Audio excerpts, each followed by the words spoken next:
يوم نبطش البطشة الكبرى إنا منتقمون. السلام علیکم ورحمۃ اللہ وبرکاتہ. نحمده ونصلي على رسوله الكريم اما بعد. قال الله تعالى في كلامه المجيد والفرقان الحميد: اعوذ بالله من الشيطان الرجيم خذ من اموالهم صدقة تطهرهم بها وتزكيهم. مکرم و محترم ناظرین کرام، اللہ رب العالمین کا شکر احسان ہے. آج رمضان کا یہ 22واں دن ہے. اللہ رب العالمین ہم سب کے صوم و صلات کو قبول فرمائے. اسلامی بھائیوں، ابھی تک آپ لوگوں نے مختلف علماء سے مختلف موضوعات پر گفتگو شنید کے تحت بہت ساری باتیں سنی اور الحمدللہ اس سے امید ہے کہ فائدہ بھی ہوا ہوگا. آج کا جو درس ہے وہ ہے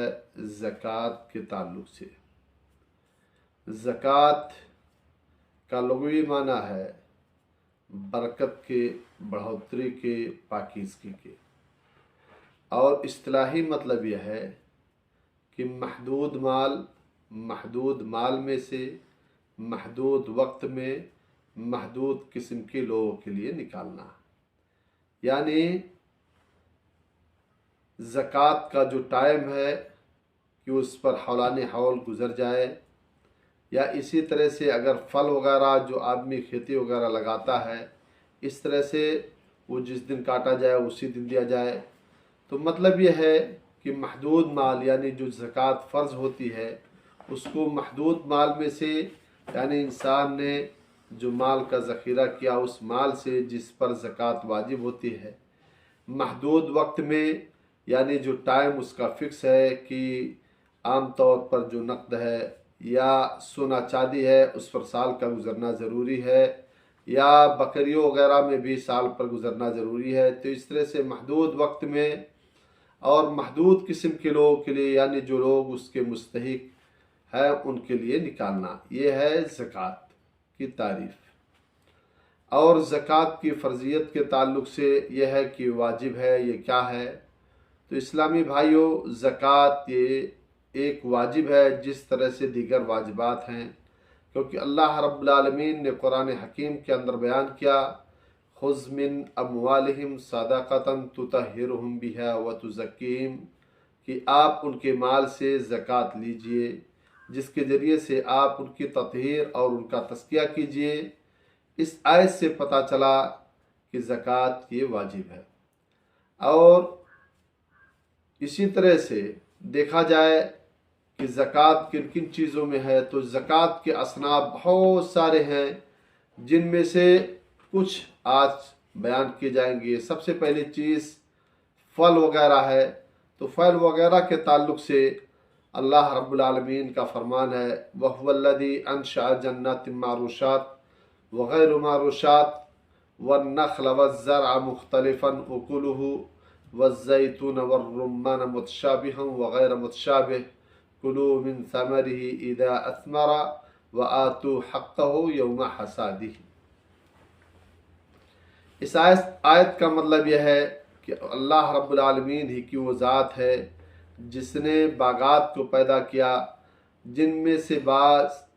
ٹٹیوں پر چڑھائے جاتے ہیں اور بعض بغیر ٹٹیوں کے ہوتے ہیں. وَهُوَ الَّذِي أَنشَأَ جَنَّاتٍ مَّعْرُوشَاتٍ وَغَيْرُ مَعْرُوشَاتٍ وَالنَّخْلَ اور کھجور کے باغات، وَالزَّرْعَ اور ایسی کھیتی، مُخْتَلِفًا أُكُلُهُ جس میں مختلف قسم کے کھانے کی چیزیں ہوتی ہیں، وَالزَّيْتُونَ وَالرُّمَّانَ مُتَشَابِهًا وَغَيْرَ مُتَشَابِهٍ. اور اسی طرح سے اللہ رب العالمین نے زیتون کو پیدا کیا اور انار کو پیدا کیا جن میں سے بعض سے متشابہ ہیں اور بعض سے متشابہ نہیں ہیں. کلو من ثمرہ، تم ان سے کھاؤ، اذا اثمرا، جب وہ پھل دے، وآتوا حقہ یوم حصادہ، اور اس کا حق